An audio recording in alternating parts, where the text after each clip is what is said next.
Welcome to Real Gem Radio. I'm Danny Leroux, your host, and so happy to have you with us for this episode, which is a continuation of the Division Capsule series, which are really the centerpiece of the Real Gem Radio off-season. And this one was really fun for me, a repeat of last year, the Southwest Division with Rob Mahoney of Sports Illustrated and Jonathan Tjarks, former Real GM colleague, now of course of The Ringer, and we go all over the place. There are a lot of things to talk about with the teams in this division. I mean, the Rockets had an absolute overhaul. The Spurs had an interesting offseason. You can go through all of the teams, and we give plenty of time to all of them, and that's one of the benefits of going on for an hour and a half, which we absolutely did, and it was so much fun talking with them.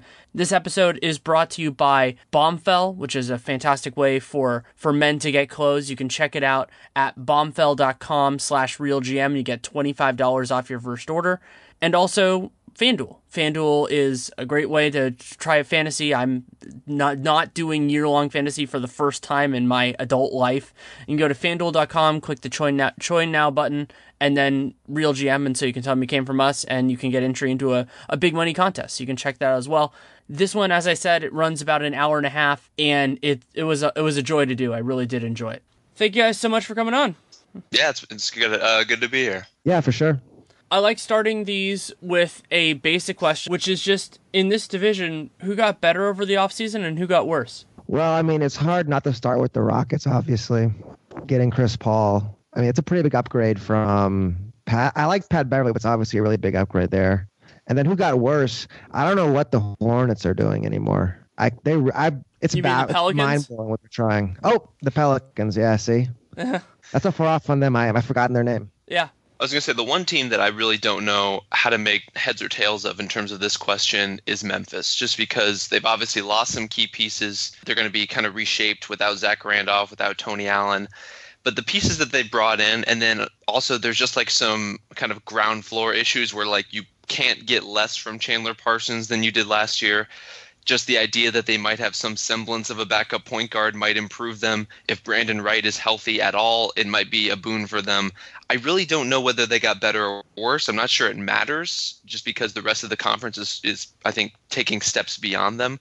But they're a team I really don't know how to place right now. Is JaMychal Green signed yet, or is he still like out there technically? Not as of yet. He's out there, but we can make the assumption that he will be a part of their team just because holdouts don't really happen in the NBA in that same way. This isn't like the NFL where, there's a big benefit to it. So I'm assuming he'll be on the team at some point, probably with a deal he's unhappy with, which is actually another storyline for this division because that's what happened with Nerlens. But on the Rockets part, I think what impresses me most about what they did is that they were able to add so much depth after what they had to give up and what they had to move around to get Chris Paul, because you could have easily seen this be a transition year for them where Morey and ownership and everything were like, hey, this is a big move. We're going to be way better. But adding Mbah a Moute, adding PJ Tucker, getting Nene back, this is actually like they did lose some pieces that were of value to them, but they didn't take a step back in the depth department the way I expected, considering what happened with that trade. No, absolutely. And, as John mentioned, too, when you're talking about replacing a point guard with another point guard, and then you traded for Lou Williams, but he was kind of a redundant piece. I mean, he was useful if you want to play more three-guard looks and things like that, but you already have Eric Gordon. You obviously already have a lot of offense and a lot of minutes going to James Harden. So they didn't really give up anything they couldn't afford to lose. And I agree, the PJ Tucker and Luka Mbah a Moute signings, I think, are really important for them. I think they really kind of transform that team in an interesting way where maybe the most important thing that the Rockets could have done for themselves this offseason was give themselves alternatives for when Ryan Anderson isn't playing well, or when Ryan Anderson isn't a great matchup for a playoff series. Because as we've seen, there are just going to be times where if his shot isn't going, opponents can completely neutralize him, and then there's going to be problems defensively just from him being on the court. So PJ Tucker and Luka Mbah a Moute are flawed, limited players in their own right. They're going to be dared to shoot by a lot of teams, and they're going to have to prove that they can. But they're guys who can at least offer some kind of flexibility, some kind of alternatives, and they're going to give you something on the other side of the ball, where these are two pretty strong, versatile defenders who could guard any kind of forward. And I think that's going to be a nice piece for the Rockets to have. I was just going to say, Rob is being very polite. There will be times, when they play elite teams, like every single time they play an elite team, They have to get him off the floor, basically, Ryan Anderson. I don't see how he can play against Warriors or the Spurs anymore. Well, he can maybe play a little bit against backup units, but I think you're right that he can't play against the starters. You know, like let's say with Golden State, the minutes that Stephen Curry's on the floor, I don't think they can have Anderson on the floor very much because the Warriors know how to take advantage of a guy like that. They know what to do. And while the Warriors and Rockets didn't play last year, I think we have a pretty good idea of how that would have gone. Yeah, I mean, who is he even going to guard at all? Would he have to guard Zaza or something? Or would he guard Draymond, I guess? They'll pick him every single time when that happens. Yeah, there isn't in the base lineups, there isn't really a place to put him. I mean, they can try to fiddle with some stuff in the deeper things. And also something that I think about the multiple looks that's interesting with the Rockets is because so much happened after that, I forgot until we were working on this podcast just how ridiculous the end of that series with the Spurs was. Yeah, it was pretty crazy. And I know that was closer to you guys, and just the Spurs. It looks like they're going to go through this downturn. They're dealing with all these injuries, and then they still just run through the Rockets in that Game 6. Well, it was cool though. It was like watching the last 4 years of the NBA, like in fast forward. Like they start so big, and then by Game 6, it's Jonathan Simmons versus Ryan Anderson. And he just couldn't keep up. And that gets into the one of the teams that we didn't talk about in terms of better or worse, which is the Spurs. And San Antonio, it was just a weird offseason for them. I mean, I think they're going to really miss Dedmon and Simmons. But at the same point, if we're thinking about this more as a regular season exercise, I think those losses aren't as devastating. But replacing them pretty much, new additions with Rudy Gay and I guess you would say Joffrey Laverne. I guess that's really the two big guys they brought in. That's gonna hurt their variability and their just kind of versatility, how they can handle all this stuff. And I think you could argue that San Antonio, considering the stakes, I think that you could argue that they had the worst offseason because while, Memphis probably got worse by a larger degree, San Antonio is actually a title contender, so that difference means more to them. No, I think so. And then plus you have the issue of how much are their young guys really going to improve versus their old guys kind of taking a step back. And this is where, especially with Pau Gasol, who they just re-signed on a contract, and then Manu Ginobili, who they just re-signed as well, guys who are at that age where it's kind of a month-to-month, quarter-to-quarter kind of situation where you could see some really sharp depreciation really quickly. And that's where things get kind of worrisome for them just because they are such a good team, as you mentioned, Danny, and they're going to be in a position to do hopefully some interesting things this year. But you're relying pretty heavily on two guys, and maybe even more so on Manu now than you did a year ago because you don't have Simmons and you don't have really any kind of functional wing depth, which is a crazy thing to think about in the modern NBA. But just to be leaning so much on those guys when you don't know quite what you're going to get out of, the Davis Bertans, the DeJounte Murrays, the Kyle Andersons of your team, it makes me a little nervous about what they're going to be. Ultimately, I don't think they're going to match last season's win total necessarily, but you would hope that they're at least going to put themselves in a position to really challenge some of these best teams in the West. I was just going to say, it feels like this is really the transition year for San Antonio with all these young guys. Parker's going to miss, a few months at least? I don't even know, but he probably won't play till like January or February, I would assume. So yeah, it comes into Bertans, Anderson, maybe even Derek White plays some, the rookie from Colorado, Murray. We might need Brandon Paul to play from Europe. Yeah, and Brandon Paul looked really good in Summer League. He was on Cleveland's team, which was kind of a surprise just because you wouldn't have expected Cleveland's team to really pop, but Paul had an opportunity, made the most of it. And the other element of it that we don't really know too well, or at least I don't at this point, is where Rudy Gay is. I mean, Rudy Gay missed a large portion of last season with an Achilles injury, which is one of those that still is scary. Like ACL tears, other than in Jabari Parker's case where it's the second time, usually we kind of know what that is and those aren't scary anymore. For me, Achilles injuries are still that thing, going back to Dominique Wilkins and just going, well, we don't know exactly what he's going to be. And yeah, if Rudy Gay gets back to 95, 100%, then he'll be a very useful player for San Antonio, especially considering the lack of wing depth that they have. But if it's 80, 85% this season, then, that's not nearly as useful a player in competitive series.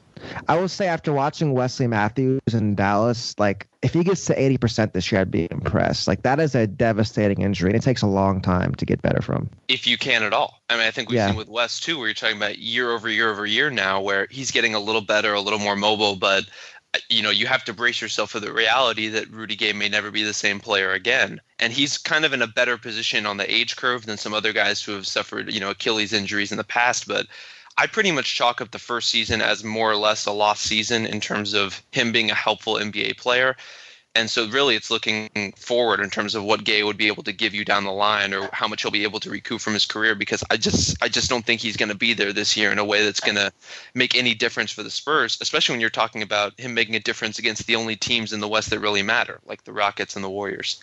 I think for San Antonio, like what I'm curious to see is how if they play smaller. They've kind of gone against the curve the last few years playing two bigs, but they have almost no bigs left anymore. They're almost going to have to go Kawhi at the 4, Bertans a stretch 4, stretch 5 guy, and just play with one big on the floor a lot more than they have in the past. I think that too, and there was a moment in the summer where I was more excited about that, but their wing depth is still limited, especially if Gay is out or is just not at his same level. And so this is the shallowest Spurs team that we've seen in quite some time. And while we could still talk about who got better, who got worse, the next thing I usually do is kind of off-season moves that were notable in some way. And the Rudy Gay contract is actually the one I wanted to talk about, because there is an underappreciated amount of risk in giving him a player option for the second year after an Achilles injury. And originally that was bothering me more because it looked like, oh man, look, San Antonio, they're going to have so much money next summer.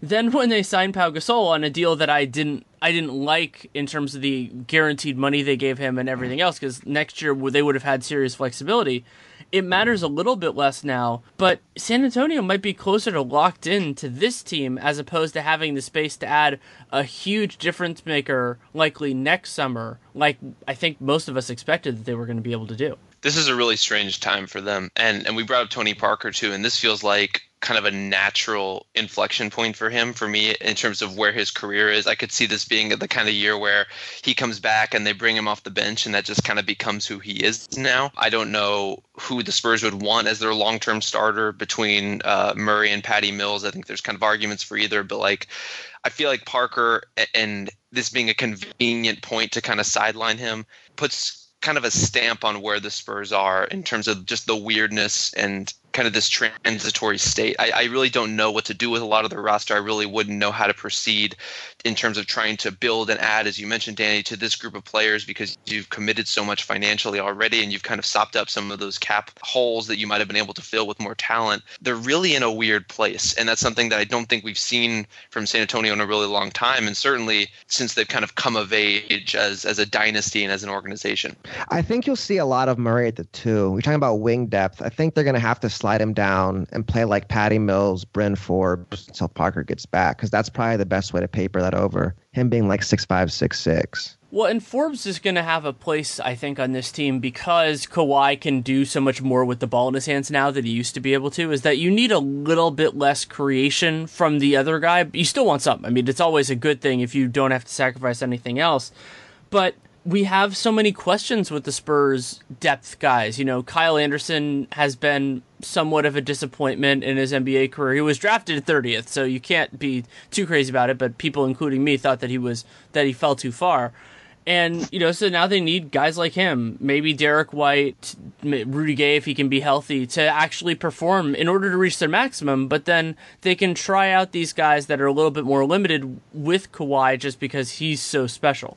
Yeah, this definitely feels like a Kawhi MVP year. I would say with Anderson, he has to play at the 4. They played him with the 3 his first few years in the league, and he's so slow. He has to be moved down, or I guess up a position where he can kind of be a little quicker, be a little more mobile. At the 3, he's just kind of a guy because he's just a big, tall guy out there not really doing much. I wonder how they're going to use him and Manu together, because Anderson, he can make some good decisions. I don't think he can create as much off the dribble just because he's so slow. But he can make it. But if the situation presents itself where he has to shoot or pass or do whatever, I think he's going to make the right decision. But then having too many other guys who are kind of comfortable with the ball in their hands and different things can be a decrease to the value that he can provide. So yeah, I want to see how Pop uses him. And, I mean, LaMarcus Aldridge, to a point, has kind of become the forgotten guy. I mean, there was all that reporting earlier in the offseason about how he maybe wasn't happy there, and he has a player option for next year, which is it's a little bit over $20 million, and the expectation is that he'll opt out and get a new contract. But I mean, if he has a disappointing year, maybe they're even more trapped than we thought, because he just says, well, I'm not going to make that money anywhere else, and just opts in.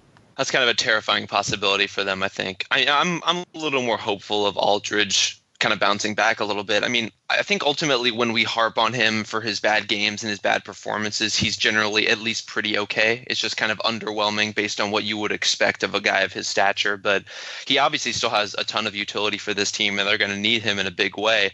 And, same in a lot of ways for Danny Green, who we haven't really talked about, and is kind of a Greg Popovich whipping boy in some way, as in a lightning rod, a guy who it seems like Pop yells at more than anyone else. But the Spurs are really going to need him on the floor, just in terms of having these functional, especially a kind of a two-way wing guy around. There just aren't that many of those guys on this roster. And so you certainly need, Bryn Forbes to create, and you're going to need to play some guys out of position to paper over these gaps, as John was saying. But I feel like Green is going to be a really important part of this team. And if they have any hope of being a versatile bunch, then he's going to be a big part of it. I mean, with LaMarcus too, like we always kind of remember the last thing that happened, and he was getting like double teamed, but against the Warriors and a real depleted squad. But I think he had like 30 and 15 in Game 6 against Houston. It kind of feels like he's like an older, mercenaries kind of guy. He kind of gets blamed for all stuff goes with the Spurs. He's not really a Spurs type player. So it just feels like whenever something goes wrong, he's always the first guy to be blamed. That's an interesting point. And also, I think just the nature of his career, that he kind of was in Portland, was a part of some good teams in Portland, but then the new era kind of took off after he left. And then San Antonio, disappointing to a degree the last couple of years in the playoffs. Last year was largely due to injury. I mean, I wouldn't really put that at LaMarcus's feet. But then you also see that, he doesn't always make the most of every opportunity, and you're right that he's not a Spurs guy. I think those things both factor in. Another move that I wanted to talk about, just because it's legitimately rare when I've been doing these to actually have something that affects this division, that happened right before we recorded. And last night we got the announcement that Tony Allen is changing from one team in this Southwest Division to another, jumping from the Grizzlies to the Pelicans. This was a surprising move for a couple reasons. But I also think it's impactful for both teams, because I kind of had penciled him in for Memphis. There's a perimeter defense is something that he absolutely provides. And while he's imperfect for New Orleans, getting him for what it looks like the minimum is a pretty significant coup for them. I think it's nice. And one of the weird things about their roster, though, is he really is going to have to log, I would think, some serious minutes at the three, which is fine. Yeah, definitely.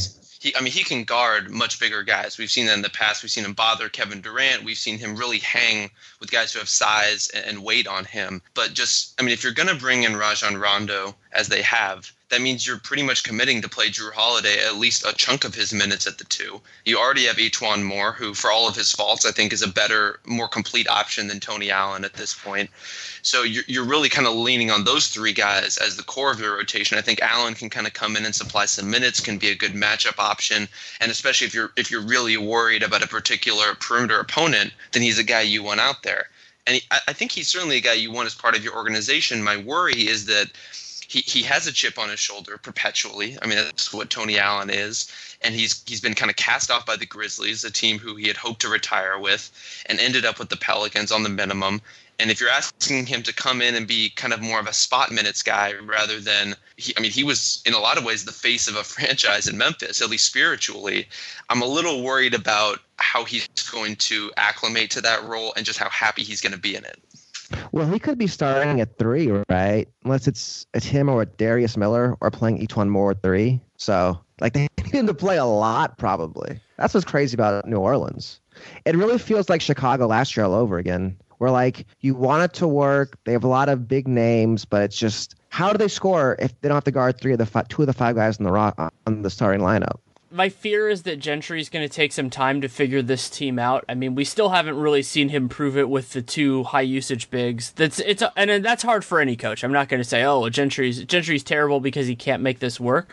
But the challenge on top of that is that now they have so many players that you can't really mix and match. I don't think you can play Tony Allen and Rondo together on this team, especially with the bigs on the floor, because teams are just going to fall down and shut down the big. If it's Davis, Cousins or heaven forbid both because of the way that could work. And so I do think that there are some configurations, like the one that I've been thinking is Holiday, Moore, Tony Allen, Davis, and Cousins. Like I think that can work reasonably well. It's not amazing, but it can work. But if you start throwing Rondo in that mix, if you start doing some of the other things, then it gets challenging. And as John said, there's a lot that they're going to have to deal with Solomon Hill out because he'll be back by later in the season, and so they're gonna have to make do with kind of the island of misfit toys on the perimeter. Yeah, and they got Ajinka and Asic still making like I don't even know $25 million to probably never play. It's just a really weird roster, and I want it to work. I want to watch Boogie and Davis on a good team, but it's going to require some real juggling to even have a chance. Well, in some ways, I think we think about the Pelicans a lot in terms of their scoring and kind of what Davis is going to be able to do and Cousins is going to be able to do in the space between them and around them. But really, this was a good defensive team last year, both with those two guys and before Cousins showed up.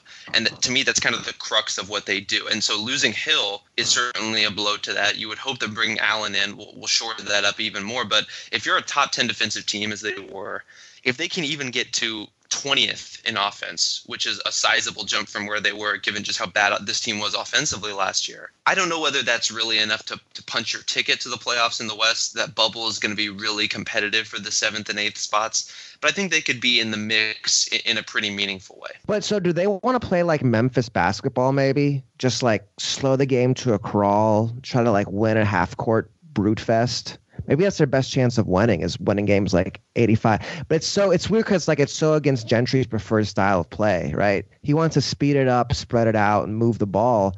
But they're probably better off with Rondo holding the ball, dribbling to the ground, throwing it inside, going for the offensive boards, and just like killing the pace of this game. Yeah, the sound you just heard was Alvin Gentry's soul leaving his body. As you said. Well, and the challenge with this is also they have some serious transition talent. I mean, Anthony Davis has been one of the best transition scorers in the league the last few years. I mean, it makes sense. He's smart. He's athletic. He can run and jump and dunk. So maybe what this approach is something that I've actually wanted young teams to do more often, and I've actually pushed for this for the Jazz a little bit, which is run when you can, but then just kill it when you can't. And so just slow it down in that sort of a circumstance. And so take advantage of the opportunities that present themselves. But when that doesn't happen, make it a slog, make it a defensive contest, because it's a challenging team to figure out. But as Rob said, the fact that they can hopefully hang their hat on defense might give them a few easier buckets a game than that Memphis team had, and I don't think that's going to be enough to like put them into a strong seed, but I think it puts them into consideration for a playoff spot at the bare minimum. Just from watching Rondo in Dallas, like when he's on the team, it kind of has to be his team. Like yep. Carlisle's like, you got to play my style. Rondo was like, I'm not going to do that. Like for me to be effective, I have to do what I want to do. So it's just such a big ask. I nearly wrote a piece for The Athletic last year. I never pitched it. I was just going to write it about how Rajon Rondo was one of this narrow group of players in the league where the team takes his personality no matter where he is on the depth chart for the minutes he's in the game. Like there are certain guys where that's just true. And it's strange that Rondo, considering his pretty rapid deterioration in play, is still that guy, but he is absolutely still that guy. I think he definitely is. But, I mean, to your point, Danny, I think having him and Holiday does put them in a good position to do just what you were saying, which is run selectively and pull it out if it's not there. And I think Rondo, for all of his faults, does push the pace a little bit. He does like to get out in the open court. I think he's very turnover prone once he gets out there and not a great finisher. So that's kind of its own can of worms. But I think he could selectively give this team some juice. You know, he's not a guy who I would want to be relying on. I think he's an awkward fit in a lot of ways. But if you're talking about taking a defense first team and giving them a little bit of pace, I think he could be a reasonable answer to that. You just have to hope that, you know, as you guys were saying, he doesn't kind of overtake and absorb the rest of this team's identity in the process. And that's where I guess you lean on the fact that he and DeMarcus have whatever relationship that the Pelicans think that they have, because you're really going to need him to be able to facilitate and get the ball to these guys as they need it. And then there's the other thing we haven't talked about yet. It's just the Pelicans doctors. Every year it seems like they have injuries. They've already lost Solomon Hill. And I don't know if you follow the NFL, but there was something that happened where they misdiagnosed, two of the Saints doctors, who are also Pelicans doctors, misdiagnosed an injury really badly. And like they cost the guy a significant amount of time.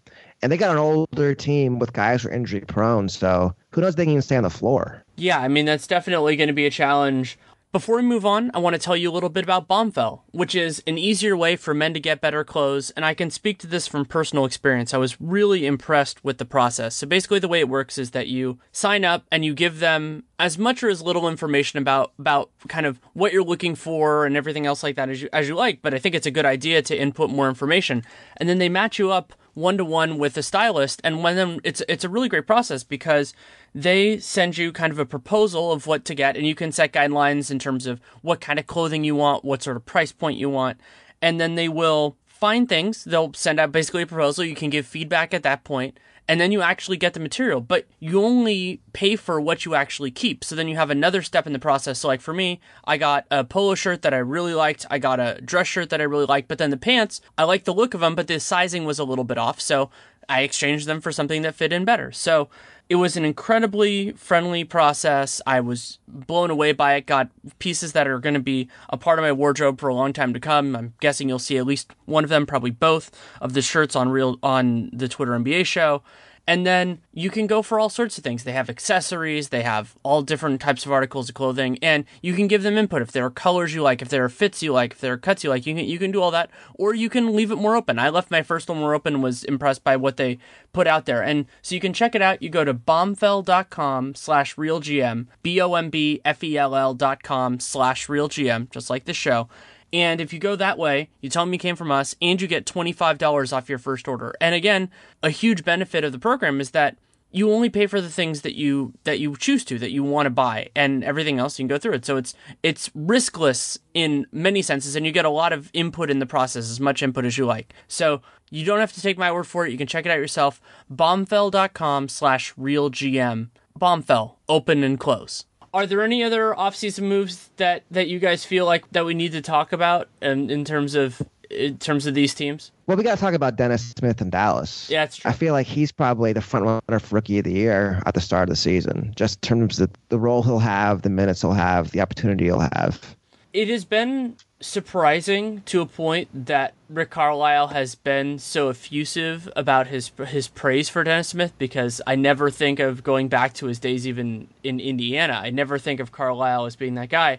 But I love Dennis Smith. I've been a huge fan of his. You know, I liked him in high school. He impressed me at that point, and coming back from injury the way that he did, and he's a phenomenal talent, and it looks like, you guys know better than I do, it looks like he's going to at least start the season with the keys to the kingdom, which is incredibly exciting. To your point, Danny, I mean, when I hear Carlisle talk about Dennis Smith, I really get like body snatchers chills in terms of, is this the same person? Did he go to an ESP seminar? Like, what is going on in Rick Carlisle's life that brought about this drastic change in how he talks about young players?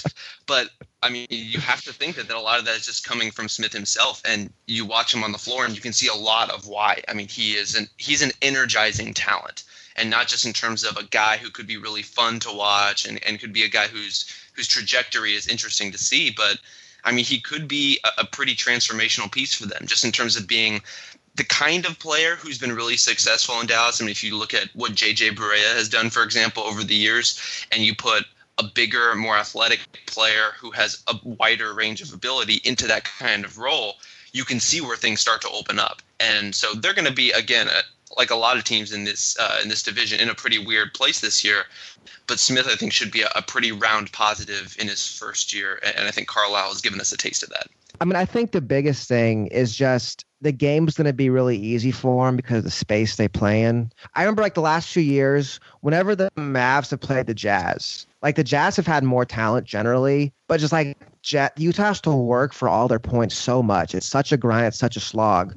Like when Dallas plays New Orleans has the best players, but everything in Dallas is so easy because everyone can shoot threes. The floor is wide open. The ball just moves. Whereas everything in New Orleans is going to be very difficult. Everything is like a slog. It's a grind. And for Smith, when you play with Dirk at the 5 and Barnes at the 4, there's just no way to guard that. Not with a guy that big and fast with that much space. also, like, just the structure, as you said, of their team means that Smith is going to have... It's not necessarily, I would say, that he has to do less. It's that he has to do it in more favorable circumstances. Because something I've been grappling with for the second half of the summer is that I was a huge fan of Dennis Smith, had him third on my board, and was, openly debating him versus Lonzo. Like, that's how much I like both of those guys, but I really like Dennis. And so you have that, but then you also have to factor in that young point guards generally don't do well in the NBA. They have to figure a lot out. They have to go on the fly. And so part of what is intriguing to me about Dennis Smith this year is how do those two things reconcile? Like, is he so talented that he's the exception that proved the rule? Is Carlisle's system so favorable and having Dirk there and everything else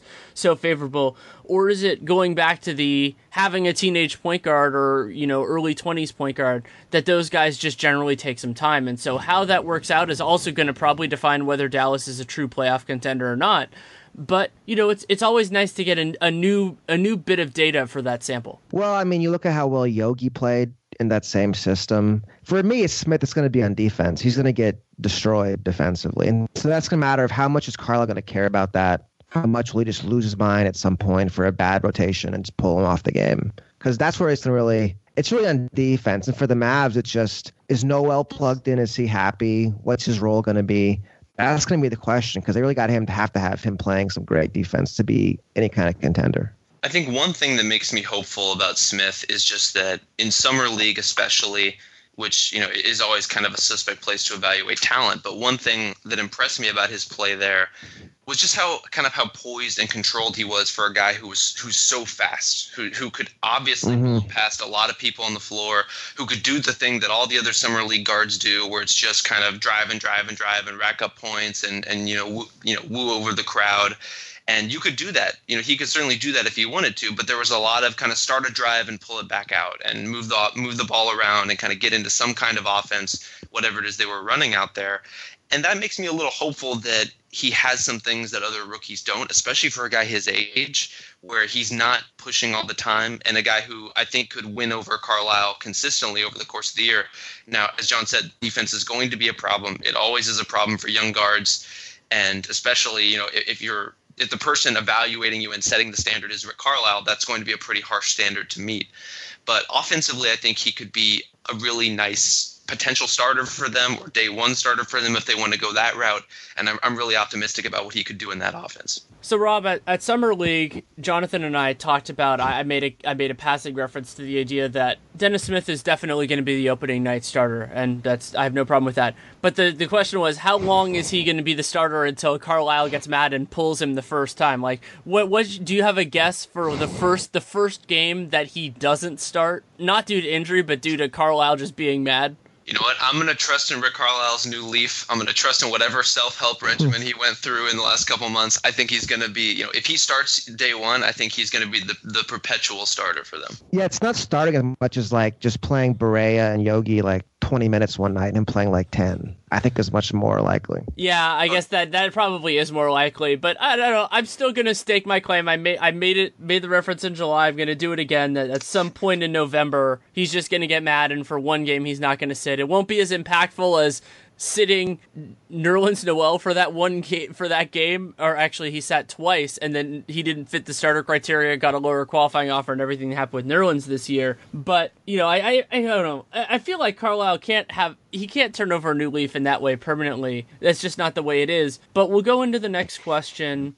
And I mean, Chris Paul is the obvious one here, but if you have anybody else that you think is notable in terms of best newcomer to his team, because other than Chris Paul, I think you're getting into a much more limited list, but kind of an interesting one. Well, one guy that I'm kind of curious to see, and really to see how he is coming back from injury, is Mario Chalmers back with the Grizzlies. And some of that's just because the Grizzlies' offense was so bad whenever Mike Conley was out of the game last year. They really tried to trust in Wade Baldwin. They tried kind of cobbling together a bunch of weird point guard alternatives, and none of them worked. You would hope that this year, well, I guess it's twofold. You can lean on Mario Chalmers, supposing that he's some semblance of his former self, also coming back from a pretty significant injury. I believe it's Achilles. And then you've got Tyreke Evans coming in, who could at least do some of your ball handling for you. That combination, I think, makes me a little more hopeful for Memphis being a more balanced team this year. They really had that struggle where you can try to stagger Gasol and Conley as much as you can, but those guys build on each other's games so much, you really want them on the floor together. And so having another ball handler who can spell Conley without the team falling apart, that's the difference of, 9 points per 100 possessions last season. I think that's a pretty significant thing for them. Yeah. I want to point out real quickly, Andrew Harrison played 72 games last year as a point guard and shot 32.5% from the field. Like, that is just incredible. How do you do that? I mean, if it's going to happen on one team, it's going to happen on the Grizzlies, though maybe now that's the Pelicans who take the mantle. And yeah, I mean, I think a lot of people are intrigued by Ben McLemore just because the whole thing about being in the bizarro world that is the Sacramento Kings and how those guys who are on those dysfunctional teams handle being other places. We're going to probably see that a little bit more with Stauskas this year. So how that works. And then I realized after this, so for me, the top two guys who are contenders, and a lot of it's going to depend on who plays well and all that, are actually PJ Tucker and Luc Richard and Mbah a Moute. But I realized that we can't give short shrift if this is going to be at least partially an offseason review. We should talk about the Chris Paul trade at least a little bit, because what was shocking to me about it was that I think you could make a very good argument, and I would make this argument myself, that the Clippers received more for Chris Paul, who was basically a free agent if he wanted to be. He decided not to be. They got more for him than the Pacers got for Paul George, and that the Minnesota Timberwolves got for Jimmy Butler. The only fringe part there is getting a high lottery pick. But I would rather have the package that the Clippers got for Chris Paul than either of those. Yeah, and especially considering that Paul's basically on a one-year deal, which I guess you're mitigating some of the risk, but when you're talking about a superstar talent, that's a precarious place to be. I think that was one of the more interesting parts of that trade to me, was that Houston kind of signaling its confidence in being able to retain this talent. And we've seen this with James Harden, where I feel like the Rockets, maybe more than any other team in the league, have done everything possible to give James Harden more money, to give James Harden more years, to do everything they can to keep him happy, because they prioritized that level of talent for so long. And so that now they brought in Paul, who, this is a trial in a lot of respects, but I think they're very confident in their ability to show Paul, this is how we treat high-end talent, and this is why you should want to stay here.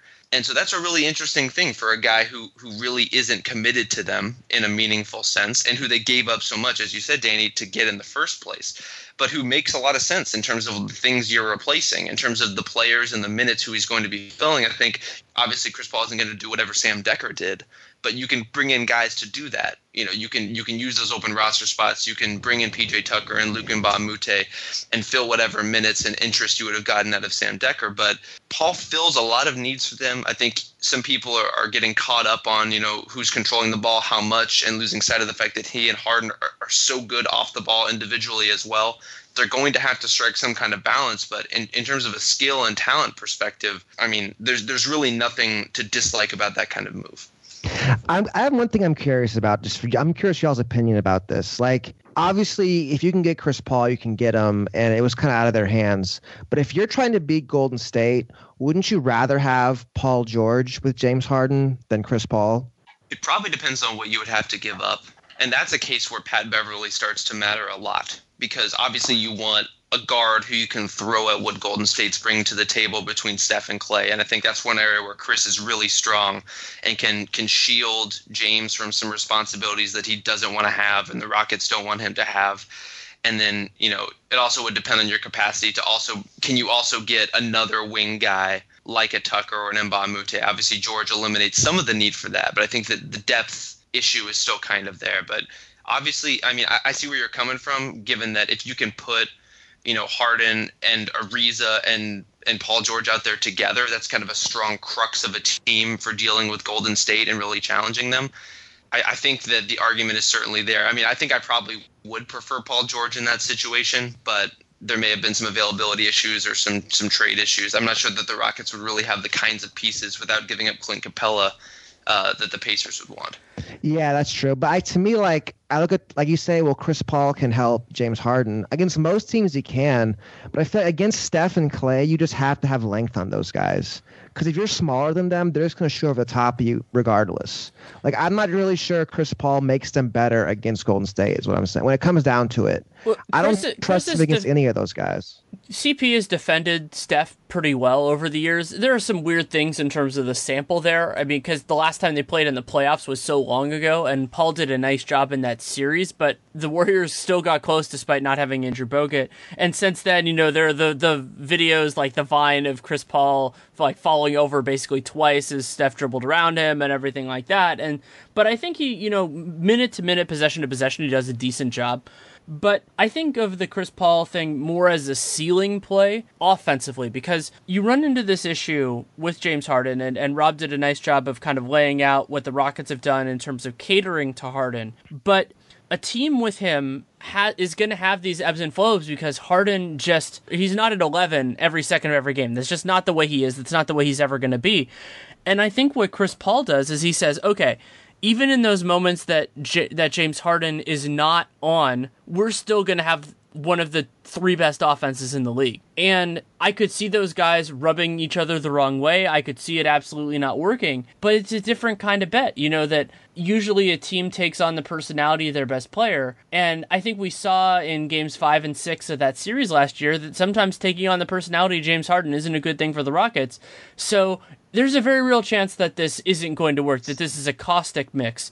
But the ceiling play of what if it does, I think it's worth it for them. See, I think to me, it'll definitely work in the regular season. To me, the ceiling is the question because pretty much everything you do now is how do you play Golden State, right? Everything a team like Houston or San Antonio does now is how do you match up with Golden State? They'll be there for like the next 4 or 5 years, pretty much.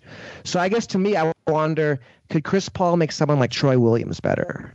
Because I look at PJ and Mbamute and Ariza. These are guys, they're just not going to be guarded by the Warriors. Like, Mbamute is not going to be guarded. PJ Tucker's going to get open shots all day. Can they find more bigger, taller 3-and-D wings? And to me, like Troy Williams, this is a guy, if I have 2 great point guards, can they make a guy like that good? Because Williams is an incredible athlete. I don't know if y'all watched him much. He didn't play much this year, but in college, this guy's like 6'7", got a 40-inch vertical. He can get up and he can fly around the court.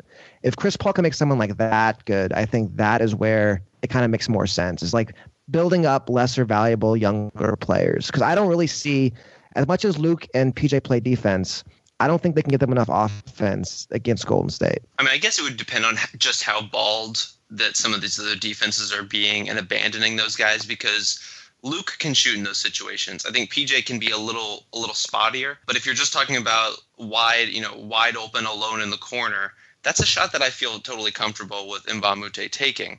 The question is, if you're able to give him any kind of pressure and chase him off the line like the Warriors are so good at doing, he's kind of stuck. And so that's an area where I totally agree. If you can get Troy Williams up to the point where you feel comfortable with him playing in your rotation, I think most of the issues holding him back to this point have been kind of freelance related, where coaches don't quite feel like he falls into what they want him to do, which if you're a role player is kind of an awkward spot to be. But if he can figure out kind of how to please the people who are deciding his minutes and while also being effective, he's a guy who can definitely benefit from this kind of arrangement, a guy who could definitely benefit from playing alongside Chris Paul. And I mean, if I'm Clint Capella too, I think I'm giddy with the possibilities of now having 2 guys who can just throw great passes to me all the time on pick and roll. I think a lot of those guys kind of around the perimeter are going to tick up, just be a little bit better. Nene could be a little bit more efficient even than he was last season, in which he was great. I think Ariza, he is a pretty limited offensive player, but maybe there's a couple more cuts open to him by having another playmaker on the floor. I think there's some transformative elements there just by having Chris involved that could make this thing pretty interesting. I guess my other question is, right now, obviously Golden State is 1, but let's say again the second round is Houston versus San Antonio. How do y'all kind of see that playing out, that a rematch of that series with all these new pieces? Well, I think the big challenge for San Antonio now is just they don't have enough perimeter defensive talent to shut down all of Houston's options at the same time. They can try to slog it out and make it nasty, but especially if D'Antoni can run a little bit of a stagger with Paul and Harden, so then they're going to have some minutes separate. I think that the Rockets, I would have them as the favorites in that series, but again, San Antonio they punched over their weight last year, so I wouldn't be super confident in it. So I'd go in that direction. And something else I wanted to bring up briefly, which ties on with this, because actually I think that series is where this becomes most relevant, is how do they handle Eric Gordon? Because if Ariza or Mbamute, one of those guys can be kind of the small forward on defense, and then, if they, however you want to handle it on offense, if they can use Eric Gordon in some of these unusual combinations, like let's say Gordon can guard, like I was actually thinking about putting him on Draymond just as a really weird idea, just like throwing him out there and putting Ariza and Mbamute, whoever, on Durant. You presumably do that with Kawhi as well. Like, I don't think that's going to work, but I hope that D'Antoni tries it, just because, as you said, getting some, if that offensively would be just remarkable for them. But wouldn't you need to have Harden on Draymond? Like, who would Harden guard in that scenario if you're going to put Gordon on Draymond? I was thinking he would guard Clay, but you're right that there are some serious weaknesses there, because Harden he's not enthusiastic about running through screens for 20 seconds. Yeah, it'll just wear him out if he's guarding Clay, I would think. If just give up wide open shots, if not. That's true. That's a good point. Guys, guarding the Warriors seems pretty hard. That's also true. But so, Rob, how are you thinking about, because I hadn't spent that much time doing it, how are you thinking about a Rockets-Spurs series right now? Man, I think the Rockets just have a little too much for them to handle. And even some of the problems we've been discussing and I think bringing up Gordon is a great part of it, where, the matchups in that series, depending on how they break out, I think there's a lot of possibility for Paul and Harden and Gordon to share the floor together. And if you're putting Ariza at the 4 and Capella at the 5, I think that's a really tough outfit for the Spurs to counter. And you're going to have to lean on, one of Danny Green and Kawhi, and I guess both of them to handle Paul and Harden, which I think puts the Spurs in a delicate balancing act in terms of their ability to cover all those guys at once in a way while they're also contributing to team defense. It's really, really tough. And I think some of what's going to make Houston so difficult this year is the dynamism and going from one action to the next, where, there's going to be some awkwardness at first, some my turn, your turn kind of stuff that we always see with these kinds of teams. But ultimately, I think, one of the strengths of Mike D'Antoni's offense was always going from a Steve Nash pick and roll into a Leandro Barbosa pick and roll on the opposite side of the floor. And this ability to kind of go across the court and create another action really quickly from a player who was also a good shooter. And so when you're talking about these two guys playing off of one another and changing directions and sides of the floor so quickly, I think you take away a lot of what San Antonio does well and has in their size. If you're going to insist on playing Pau and LaMarcus together, you're really stretching those guys thin and running them ragged if they're crossing the court constantly trying to defend all these actions. So San Antonio's going to be a good defensive team. They just kind of are that at this point. Somehow it kind of defies their roster in a lot of sense. They don't always have great defensive personnel, but I'm beyond doubting that system and that coaching staff. But I do wonder just how they would keep up in a series. I think one thing to keep in mind, too, is the way San Antonio played Houston last year, where they really sold out the three-point line in the rim. That's where having Chris Paul could be huge, because obviously Chris Paul loves the 18-foot mid-range shot. And that was a shot like San Antonio pretty much dared Houston to shoot. And I think having Paul there does make them way more versatile offensively. I think you kind of saw D'Antoni or Morey Ball's little flaw where if you're just taking two shots, the defense knows it too eventually. And a good defense will make you take that third kind of shot. That's why having Paul could be really big, is just that 18-foot pull-up J. And I'm kind of curious to see how many of those shots he takes playing in Houston next year. Well, and I think back to something, I think it was Ian Levy's the person who I give credit to for it in my head. There were a couple of people, I think Seth Partnows talked about this too, about how, mid-range shots are generally, they're a part of the game, but one of the big competitive advantages you can have, and LaMarcus was actually one of the players who inspired this originally, Dirk is another one, of course, who giving those shots to capable players really can help your offense. And so if the only guy shooting mid-range shots is Chris Paul, they're going to look pretty good because Chris Paul can make those shots. Yeah, he's one of the best mid-range shooters of all time. And so when you're talking, and a guy who can create that shot so easily, and in some ways kind of defaults to it. When Chris Paul runs pick and roll now, he's not really looking to get all the way to the rim. He's looking to either throw that lob, throw a pocket pass, or get to that little curling mid-range jumper. But even just having him around, and we've kind of touched on this in a variety of ways, just having him and Harden together.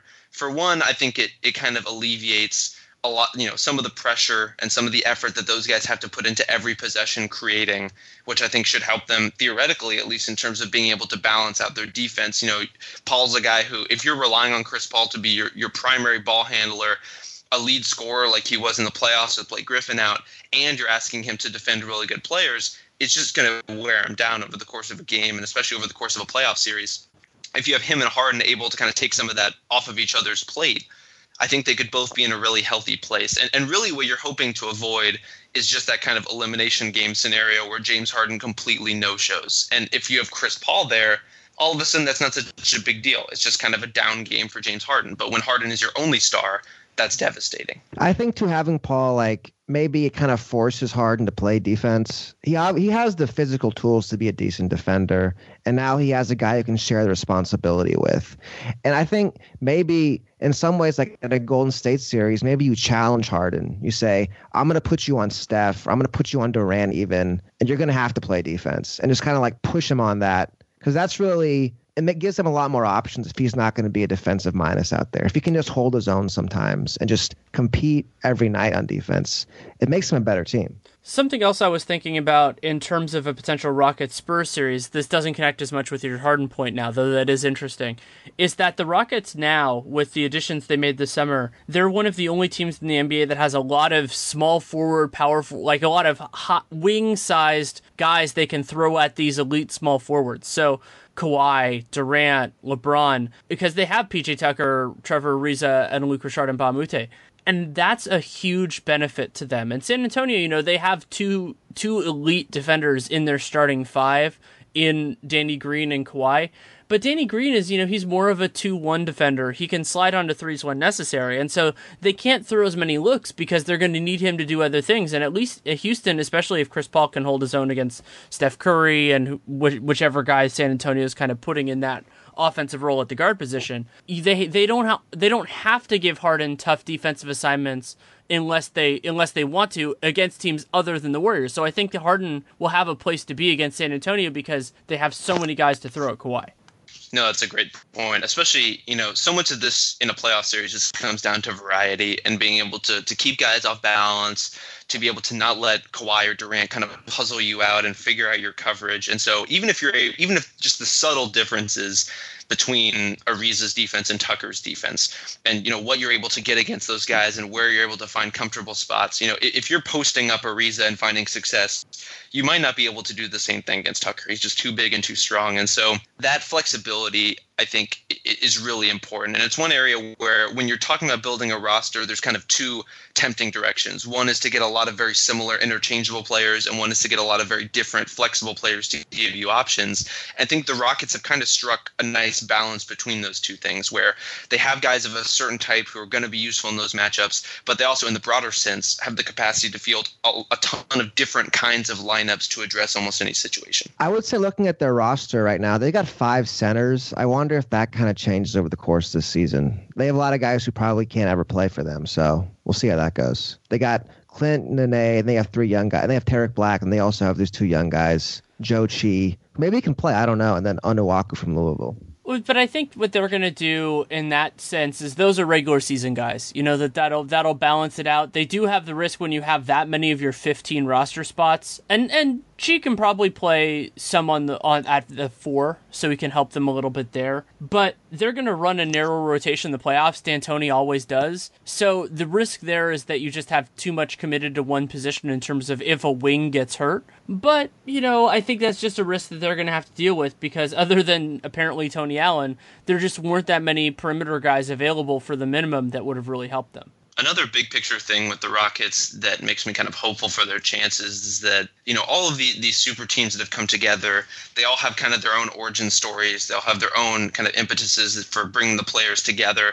This one, to me, at least from the information that I have and have heard, seems very self-engineered on the part of Paul and Harden, where these were 2 guys who clearly wanted to play together. Sometimes that doesn't always go well. But I think the fact that they kind of instigated it in some ways and brought this possibility to the table gives them a lot of investment in terms of making it work. This isn't a case where, somebody traded for Dwight Howard and you just kind of have to figure it out. This is 2 guys who picked another star player, said, I can and want to play with that guy. And I think we have the games that can fit together.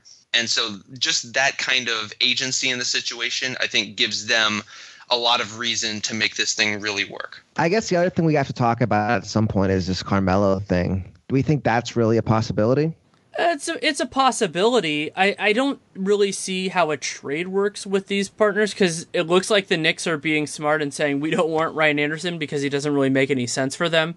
So I think eventually Melo's going to get bought out. That's my instinct on it. And if he does get bought out, then sure. I mean, Houston's as good a location as any, and especially now with Cleveland adding Jay Crowder, I think you could make an argument that Houston probably has a clearer role for Melo, even if it's imperfect, a clearer role for him of the truly high-end teams for him to just kind of have the rest of this season to figure out what he wants to do long term. I wonder if they can make some work with Sacramento and Ryan Anderson, because he's a Sacramento guy. They want to win now. They have a pretty unsettled 4 rotation. Maybe they can do a 3-teamer or something. I don't know. But it seems like that's probably the only avenue to move Anderson at this point. That will be, regardless of whether Melo is ultimately traded or bought out, that'll be kind of an interesting gut check for this Rockets team in terms of how comfortable are they feeling in terms of all the pieces fitting together. And do they feel that as, if it's going really well, do they see that as a sign where, okay, we can accommodate Melo and bring him in? Or if it's going really well, do we just not want to mess with it when Melo can be kind of a temperamental piece in some ways? To me, with the way Golden State is, I would almost have to do it just because that does up your upside at least. And as I like this team, but I just can't see them beating Golden State right now. So I think they still have to make more gambles. And the last thing I want to say on the Rockets, I agree with that you do it, but I wouldn't say you necessarily give up a ton of resources in a trade to make it happen. Is really the potential moving piece here in terms of what Chris Paul did by picking up I think his was a player option, not an ETO, but by doing that, is that I think the Rockets will want to bring him back. Maybe the price tag becomes an issue. But if Chris Paul decides this isn't working, what he ends up doing is fascinating because this is probably not going to be your, I'm working on a piece about this, where there are these really high-end places that just have money unless, he goes to the Lakers with somebody else, which would be ridiculous and hilarious and amazing after all these years and, of course, the trade. But so it's like, I think one of the reasons that this might be smart for the Rockets beyond all the other ones is they can tell him, if you're not going here, like, you're just going to be spending your golden years somewhere where you're not competing for a championship, and is that really what you want to do? And Chris Paul, he's going to turn 33 during these playoffs. So I don't think that teams are going to be falling all over themselves to clear cap space to bring him in. Well, I think it's just the Lakers, the whole LeBron thing. That would be like what he has as his back pocket, as his leverage. Yeah, I mean, if that's what the Lakers want to do, I mean, I think you're committing a lot to the short term with that. But again, then that puts some pressure on Lonzo. And who wants to go there in which affiliation? I mean, if Lonzo's good, then I think that I said Chris Paul is I think I had him 5th in my best players in the NBA last year. Little thing that I did with Nate.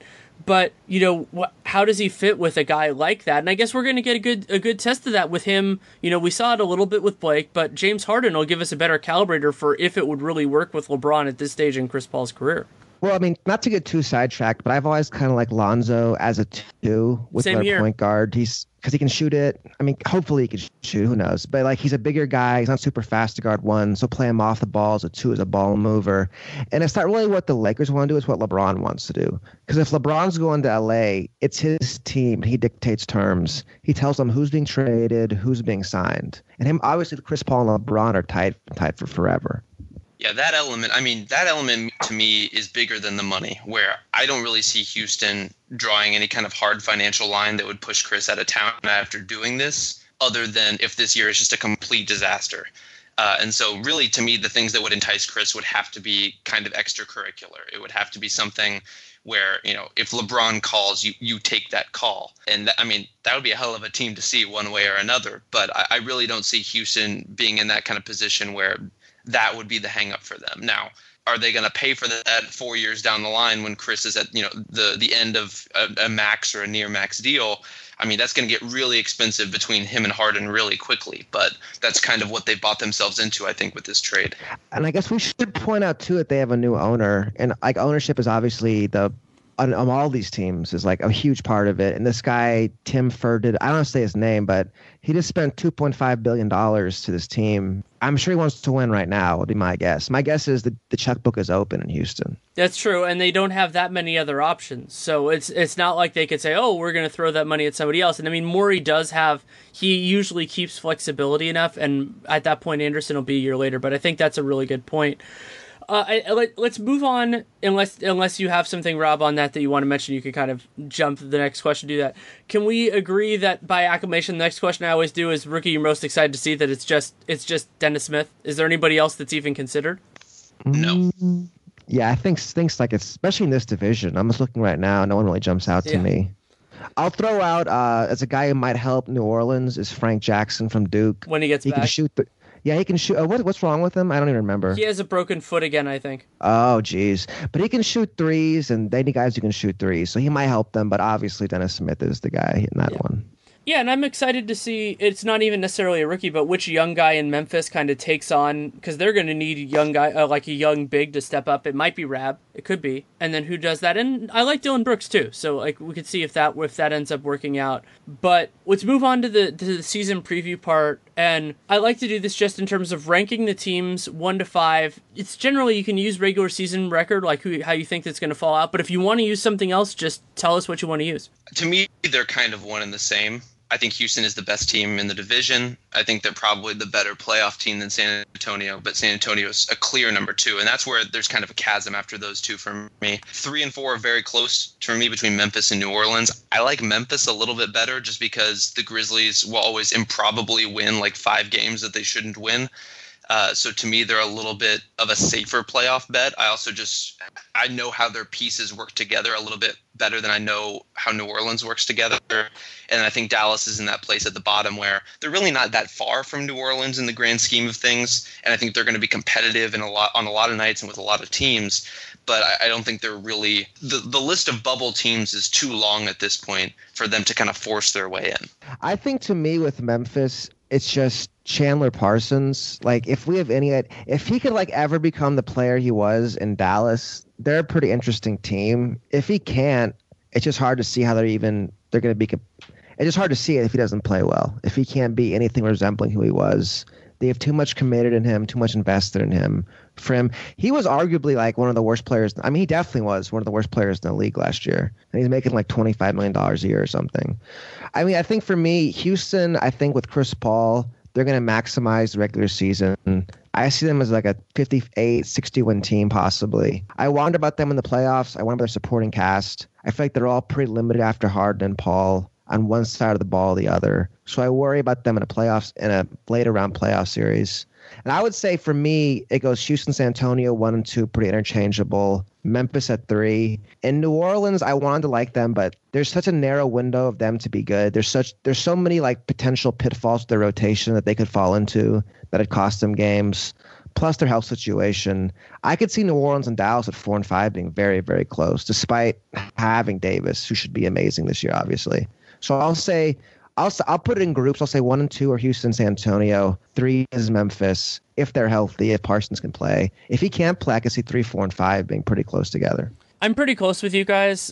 To me, I'm going to still tentatively, and I think the difference with this is going to be injuries, but I have San Antonio above Houston as a regular season team. I agree that Houston is a superior playoff team, but what we've seen from San Antonio is that they just out-execute teams in the regular season, and they're just going to, they'll dominate bad teams everywhere. They'll dominate at home. And that'll be enough. And so the question really to me is whether the Rockets can go past them rather than with San Antonio. Like, I think San Antonio's going to think their over-under was set at like 55 or something like that. I think they'll blow through that. But Houston, if they can put it together quickly, if the adjustment period is shorter and they stay healthy, they could easily win in the 60s. Like, I don't have any concern that they could. It's just whether they will and whether they have that motivation. And so those 1 and 2 there. And I think 3, 4, 5 is pretty close. I was going to have, I think Memphis, New Orleans is pretty close, and partially swung by the Tony Allen thing, but also partially just because I can see more pathways for New Orleans to be very good as opposed to Memphis, where it's just like they're going to be Memphis. So I'm going to put New Orleans 3rd, Memphis 4th, and Dallas 5th. But I could see those bottom 3 teams going in any order, just depending on if Dennis Smith blows up, then they could move higher. And if, New Orleans injury risk, as Jonathan mentioned earlier, and just fit issues, like if this just doesn't work, it's going to be bad. And I think, too, keep in mind, Boogie, is he free next year? Yeah, he's a free agent in 2018. I guarantee you Dallas makes a huge run at him in the offseason. So I wonder for New Orleans, if they're sitting there like the 10 seed in January, do they start thinking, do we got to move off DeMarcus now and get something for him? That's also kind of a huge question mark hanging over their squad next year. Okay, so I think we're pretty much, this is probably the closest we've been into an agreement on any of these that I can remember. Before we get back to the season preview, I wanted to tell you about FanDuel, and fortunately for those of you who are interested in fantasy sports, while we're impatiently waiting for the NBA to come back, you can engage yourself in FanDuel for the NFL, which just launched this weekend, and as I talked about a little bit last week, this is my first time ever doing daily fantasy, and I really did enjoy it.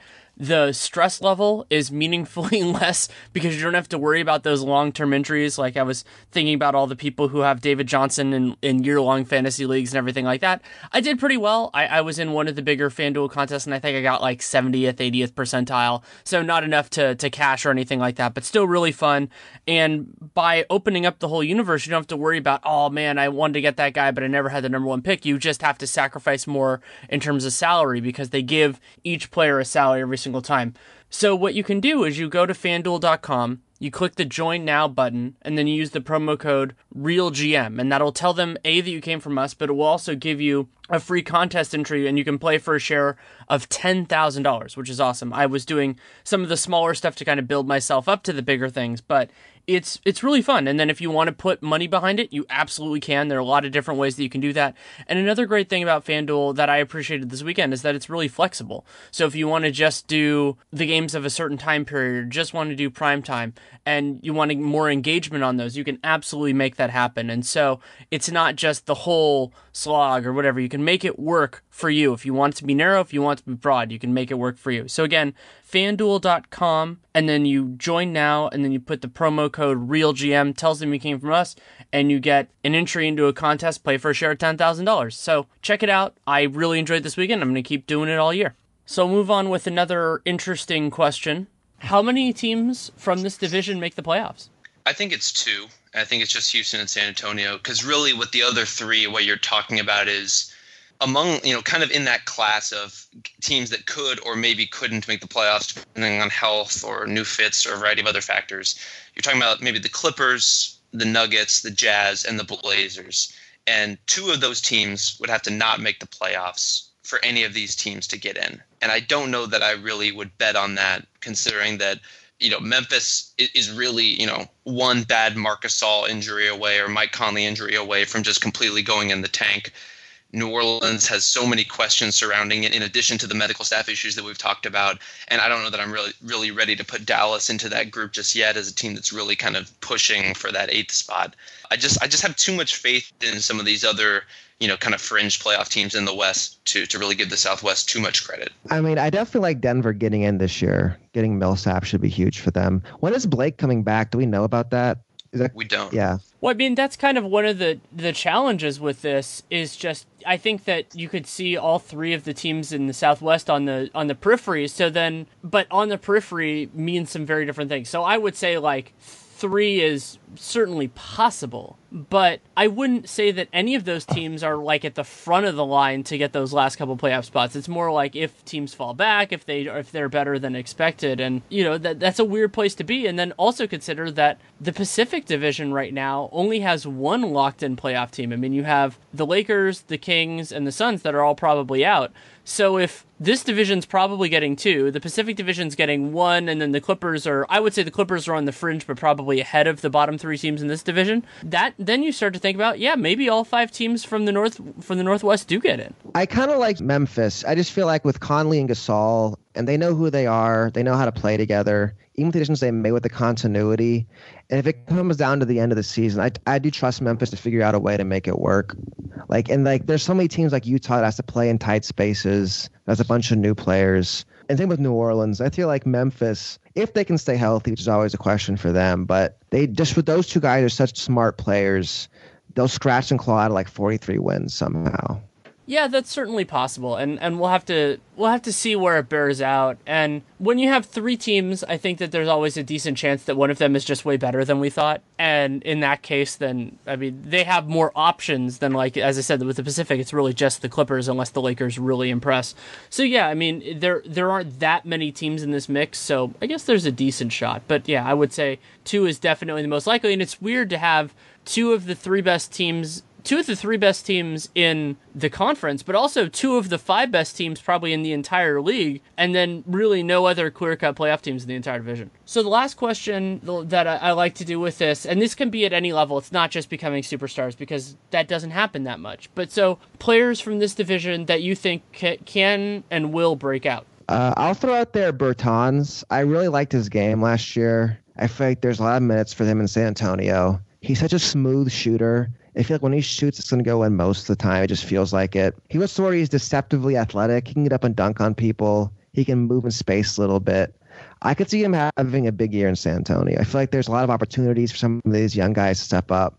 And I really like Bertans' game. I'm kind of hopeful that this is the season Nerlens Noel puts it all together. And some of that is, obviously contract motivated and wanting to prove that he deserves an even bigger deal in the open market than Dallas was offering in the first place. But also, the bar for him isn't terribly high. I think he's a guy who, some people, myself included, have been very high on in terms of some of the flashes he's shown in terms of some of his potential in some ways. But he came in for Dallas in midseason and played 22 minutes a game and was kind of okay for them, kind of filled some of what they needed, but I think could do so in an even bigger way on a bigger scale. He's a guy who you really need to kind of rein into your system a little bit defensively just because his hands are so good. He instinctively kind of wants to go for steals and things and make deflections. But if you can strike the balance between that player who's so dynamic and so interesting defensively, who can get those steals and those deflections, but also while being, an impactful rim protector, that could be a really important player for Dallas this season and a really important free agent going into next summer. So I think Noel has all the motivation to have a big year. I don't know. We'll see if Dallas really wants to play him and feature him that much so that he gets that much attention, because they obviously are kind of disincentivized to do so. But I think he's at that spot in his career where he could start to pop a little bit. Here's something to watch with Noel and Dallas is because he didn't start most when he came to Dallas because the Mavs they played their best with Dirk at the 5, Barnes at the 4. So if you start Noel, you have Dirk at the 4, which is pretty much not doable anymore, how slow he is.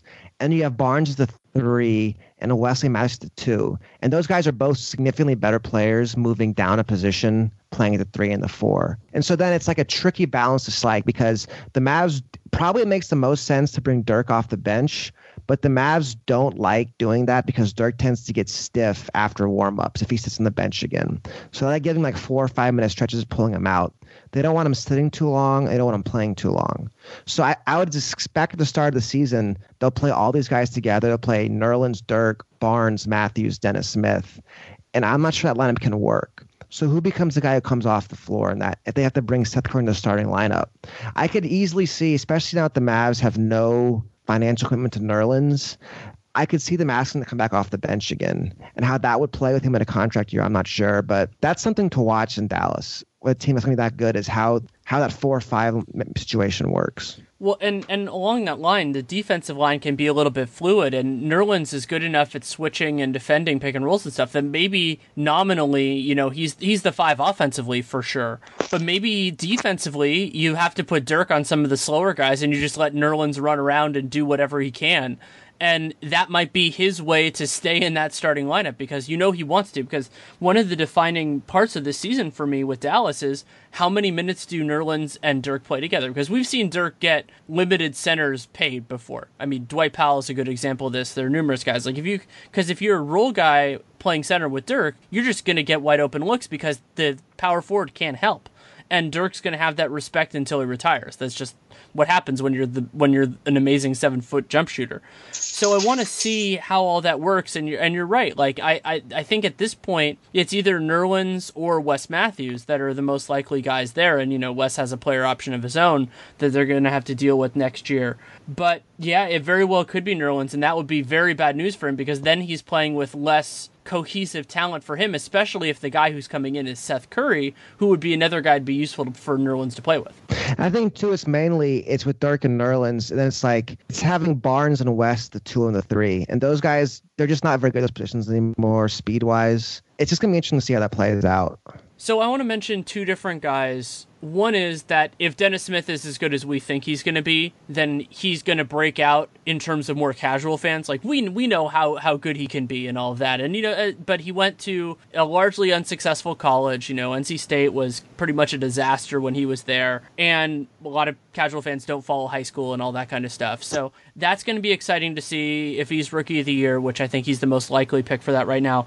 And then the other guy I want to mention is this should be the best year Clint Capella has had so far. Maybe the best year he'll ever have, because he's going to be playing with great pick and roll guys all the time and probably at least solid floor spacing. So he's going to get a ton of looks offensively, and then defensively, I would say there's a lot of talent. Chris Paul, Patrick Beverley, both good defensive point guards, and then now they added some forward depth that's intriguing. But I think this is going to be a year for him to really excel, and he's not going to be a star or anything crazy like that, but I think he could have a nice year. I mean, he's playing for a contract, right? Yeah, he is. Yeah, and he's a restricted free agent. So he's going to be competing in a weird way because Nerlens is unrestricted, and those guys are different, but they have some similarities in terms of the teams that are looking for one might be looking for the other.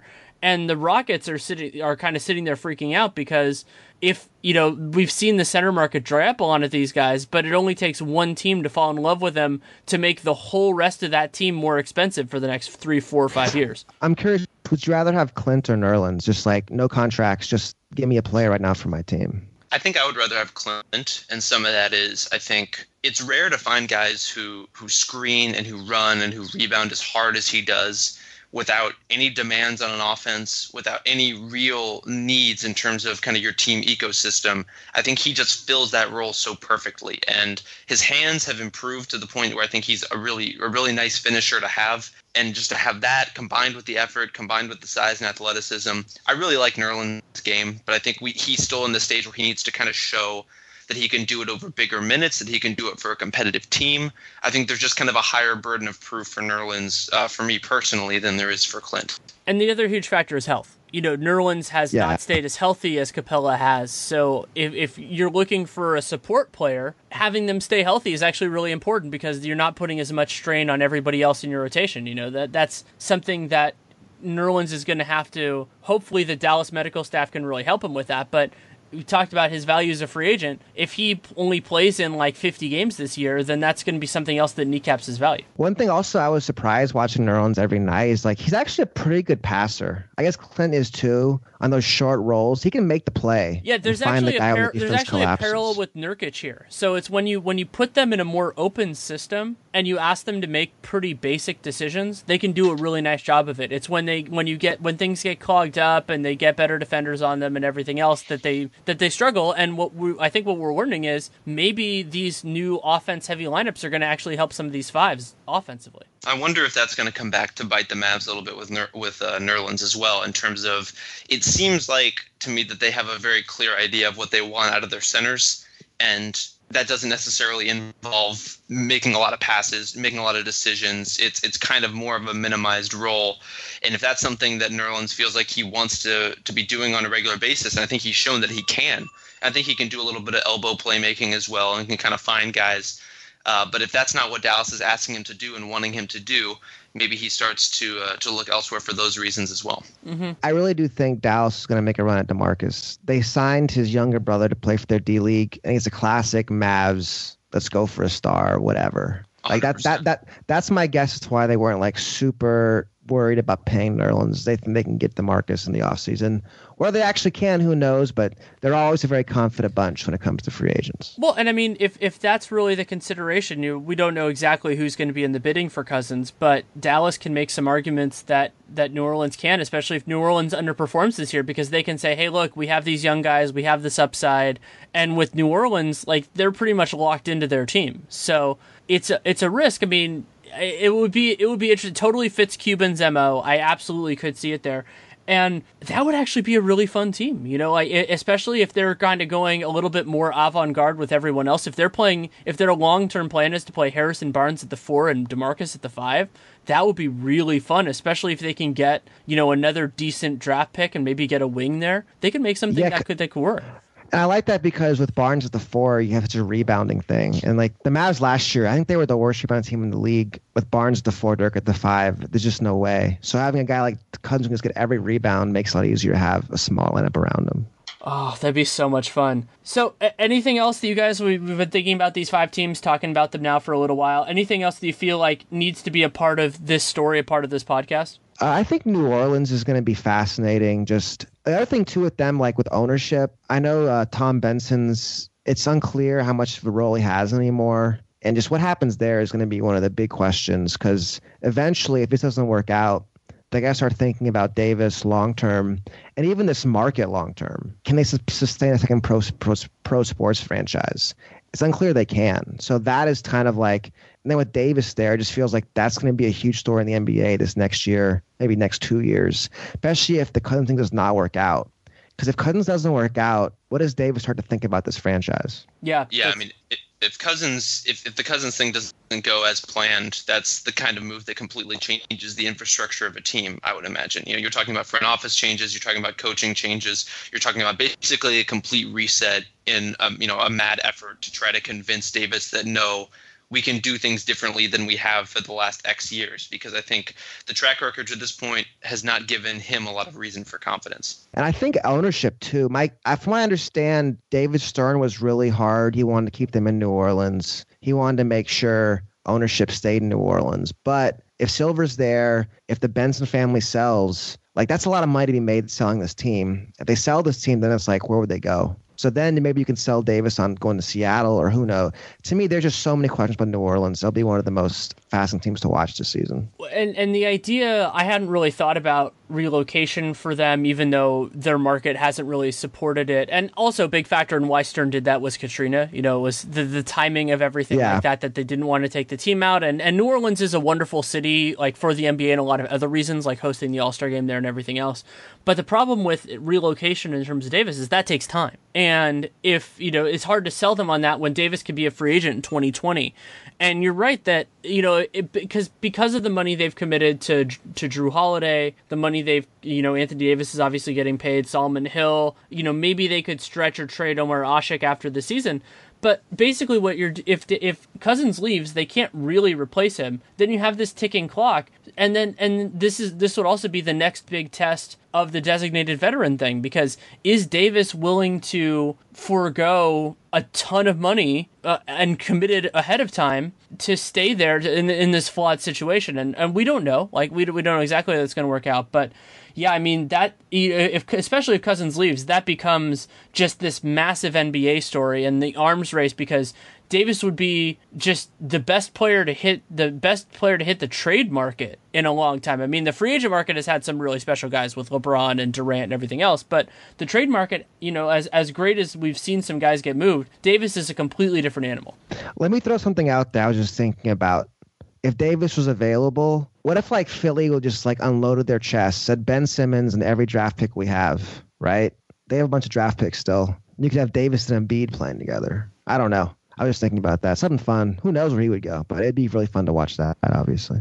Well, yeah, and Boston's war chest is thinner now than it used to be, and so they're starting. If they were thinking about a Davis trade, and I know I've seen that from Boston media forever, they're now more reliant on guys that are already on their team than future picks, because they still do have some decent assets, but losing the Brooklyn pick in the Kyrie Irving trade, justified or not, does reduce that. So yeah, I mean that would be lots of big questions there. I guess the other thing too is like if they don't think it's going to work, do they make him available in February? And like what team wants to roll the dice on that for like 3 months? I don't know. I'm also a little curious about San Antonio, mostly just because I'm still kind of in my head trying to piece together how that team won 61 games last season, how the defense was as good as it was, and you're talking about a team that's kind of strapped down even more and lost some of its depth. And then when you're talking about them as a team who they really win a lot of regular season games and do a lot of their good just by, as Danny put it, kind of just out executing other teams when they're not quite as prepared and quite as ready. And that's one area where losing Tony Parker for a portion of the season, Parker's not a great NBA player at this point. I think I think Patty Mills is probably a better one. And so, in terms of personnel, they might be getting an upgrade by his absence, but just by having a steady hand and a guy who's going to contribute to that execution, I think could really end up costing them in terms of this, at least in terms of the regular season win total. I mean, I'm not as confident that they're going to blow past the over-under as you are, Danny, just because I think that last season for me still seems a little bit fishy in terms of just how many games they won. Well, I think with that, it's like, have we seen Kawhi's ceiling? Like, can he get any better? Because they'll probably need to have him play even better than he played last year. Like they keep adding more stuff to his portfolio every year. At some point, he will top out. Let's see, how old is he now? 26. Yeah, he's still only. I mean, theoretically, he could still maybe, because he'll probably have the ball in his hands more next year. I feel like Kawhi for MVP is a pretty easy call right now, but he'll probably have to get like 5, 6 assists a game, which is weird to think. Like, can he get better? He'll have to have a bigger role. So, how much better can he be? He's gotten so much better already. Has he reached the ceiling yet? Do you think he has that kind of passing in him? I don't know. I don't know. He might just have the ball in his hands enough to do it. You know, like if they're going to play Patty Mills and DeJounte Murray with him, then the ball's going to be in his hands a lot. So just with the way it moves, they could end up with it a little bit. The other part of Kawhi's MVP case is if they're still a top 5 defense, considering everything that's going on around him, Kawhi is a serious contender, if not the favorite for Defensive Player of the Year. And if he's, in that conversation and this as good offensively as he's been, then I think that's a really easy MVP case. Maybe not, not that he'll win it definitively, but that he has a really good argument in that. And so I don't know if San Antonio is going to have a top 5 defense, but if they can, then because it's hard to give credit anywhere else. I mean, of course, some of it will go to Pop, and Danny Green's certainly capable. But if what seemed fishy to Rob, and I totally understand that, if what seemed fishy stays strong, then you have to give the credit somewhere. No, absolutely. And in some sense, that kind of fishiness is the story of the Spurs, where they just find these ways to get things out of players that you would never expect.